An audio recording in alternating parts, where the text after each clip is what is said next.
سنو، تم اپنے سبھی الجھے ہوئے معاملات رب کے حوالے کر کے پرسکون ہو جاؤ۔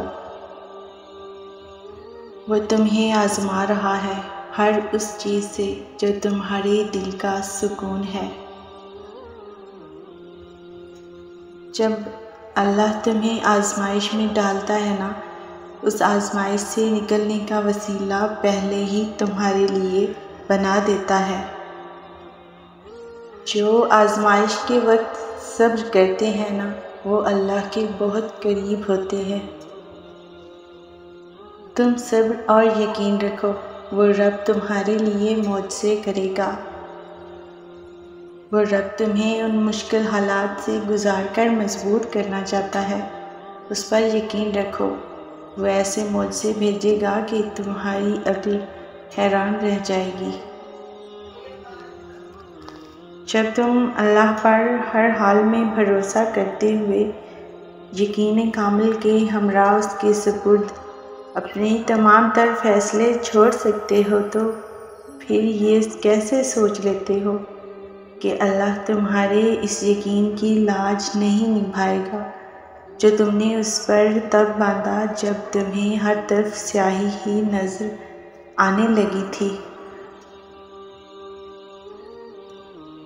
تم مانگو اللہ سے، اسے اچھا لگتا ہے تمہارا اس نے یوں پر امید ہو کر مانگنا۔ وہ تمہاری جانب سے لگائی جانے والی تمام تر امیدوں کو پورا کرنے کے لیے ان راستوں کو کھولے گا جو تمہارے وہم و گمان سے بھی بہت آگے ہوں گے۔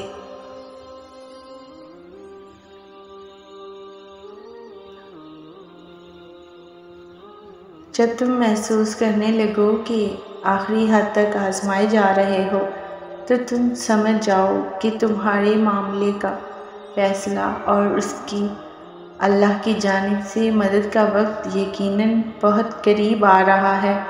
بس تم اللہ پاک کی طرف سے آنے والے حکم کے انتظار میں صبر کیے رکھو۔ اللہ پاک کسی بھی حال میں تمہیں دربدر نہیں ہونے دیں گے۔ اختتام میں سب کچھ تمہارا ہی ہوگا، بس تمہیں اللہ کو راضی کرنا ہے اس کے انداز میں، اور اسے راضی کرنے کے لیے ضروری ہے کہ پہلے اللہ کی رضا میں خود کو راضی کیا جائے۔ صبر اور دعائیں کرنے والے اللہ پاک کو بہت پیارے ہوتے ہیں۔ اگر اللہ پاک آزماتے ہیں نا، تو یقین رکھنے والوں کے لیے مدد بھی بھیجتے ہیں، صبر کرنے والوں کے لیے صلہ بھی تیار کرتے ہیں۔ توکل رکھو، کیونکہ اللہ پاک کے معجزے توکل رکھنے والوں کے لیے ہی ہیں۔ کوئی ذرا سی دیر پر ہو گیا مایوس، اور کسی کے حصے میں بار بار سر جھکانا لکھ دیا گیا۔ کسی کو 4 قدم کے فاصلے پر مل گئی منزل، اور کسی کے نصیب میں لمبا سفر لکھ دیا گیا۔